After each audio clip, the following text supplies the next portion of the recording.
अमेरिकी fade reserve का ब्याज दर कटौती पर फैसला आ गया है और इसका सोने चांदी की कीमतों पर क्या असर होगा। बाजार को आगे क्या उम्मीद है, इस पर बात करेंगे या वेल्थ ग्लोबल के डायरेक्टर अनुज गुप्ता से। मैं हूं कमल शर्मा। अनुज जी, आपका स्वागत है मोलतोल में। नमस्कार कमल जी। जी। Good evening. अ, जी नमस्कार अनुज जी। अमेरिकी फेड रिजर्व का फैसला क्या रहा ब्याज दर पर, और आपका इसका सोने चांदी के मार्केट पर क्या असर अनुमान है, क्या देखते हैं आप, क्या असर होगा। देखिए, फेडरल ने इंटरेस्ट रेट 0.25 बेसिस पॉइंट से कट किया है, जो कि अब 4% रह गया है। अगर हम उनकी स्टेटमेंट देखें तो उन्होंने क्लियर बोला है कि वो इस साल एक और इंटरेस्ट रेट कट कर सकते हैं, जो कि करीबन 3.75 तक हो सकता है। प्लस साथ में उन्होंने ये भी चिंता जताई है कि जो यूएस की लेबर मार्केट है वो स्लोअर पेस से ग्रो कर रही है। वहीं यूएस का जो इन्फ्लेशन है, जो लेटेस्ट इन्फ्लेशन के नंबर आए थे वो काफ़ी इन्फ्लेटेड थे, जो कि कहीं ना कहीं एक प्रॉब्लम है यूएस की इकोनॉमी के लिए। प्लस उसके साथ साथ उन्होंने जो क्वांटिटेटिव टाइटनिंग प्रोग्राम है वो भी इस साल क्लोज करने की बात करी है। तो कहीं ना कहीं उनका ये मानना है कि आगे चलकर हो सकता है कि यूएस के डेटा पॉजिटिव होते हुए दिखाई दें, तब वो जाकर एक इंटरेस्ट रेट और कट करेंगे। तो कहीं ना कहीं हम देख रहे हैं कि अनसर्टेनिटी का माहौल थोड़ा सा यहाँ पे क्रिएट हुआ है।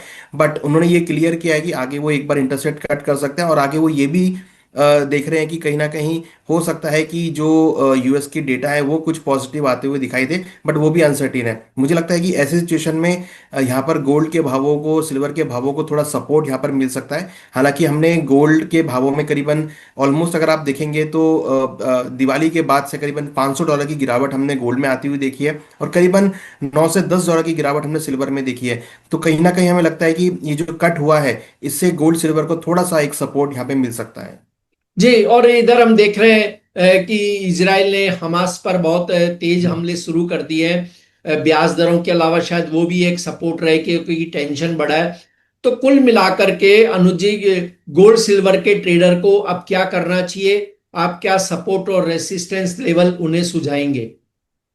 देखिए, हालांकि यूएस की जो गवर्नमेंट है अभी शटडाउन में है, और ऐसे में उन्होंने ये फेडरल फंड रेट का डेटा रिलीज किया है। तो अभी कहीं ना कहीं मेन जो चांसेस है वो यूएस की इकोनॉमी का खुलने का है। उसके साथ साथ जो हम देख रहे हैं कि गाजा, इसराइल गाजा में दोबारा से वॉर छिड़ गई है, तो वो भी एक गोल्ड और सिल्वर के लिए पॉजिटिव हो सकता है। हमें लगता है कि अगर हम यहाँ पर देखें तो करीबन 3950 से लेकर $3900 ये काफ़ी स्ट्रॉन्ग सपोर्ट रहेगा। रेजिस्टेंस में अगर हम बात करें तो 4050 का लेवल जो है गोल्ड के लिए एक रेजिस्टेंस के तौर पे काम करेगा। वहीं अगर हम सिल्वर की बात करें तो सिल्वर अगर आप देखेंगे तो कहीं ना कहीं काफ़ी दिनों से एक सेलिंग प्रेशर में आता हुआ दिख रहा है। हमने सिल्वर का प्राइस ऑलमोस्ट $48 के आसपास आते हुए देखा है। तो $46 यहाँ पे अहम सपोर्ट का काम करेगा, और ऊपर में $52 ये एक रेजिस्टेंस का काम करेगा। तो हमें लगता है कि ये जो सपोर्ट रेजिस्टेंस लेवल है ये अभी इंटैक्ट रह सकते हैं।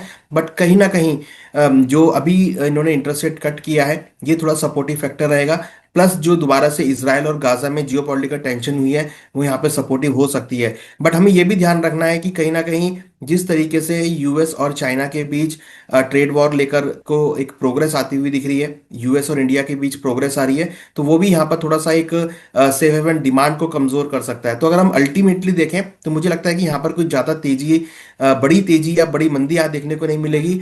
फिलहाल हमें लगता है कि गोल्ड सिल्वर एक कंसोलिडेशन में जाते हुए दिख रहे हैं और एक रेंज के अंदर अटकते हुए दिखाई दे सकते हैं। जी, आपका कोई डिस्क्लेमर अनुज जी। देखिए, यहाँ पर हमने जो भी डिस्कस किया है वो नॉलेज और अवेयरनेस के लिए है। कोई भी ट्रेड लेने से पहले फाइनेंशियल एडवाइजर से जरूर डिस्कस करें। जी, आपका धन्यवाद, शुक्रिया अनुज जी। Thank you.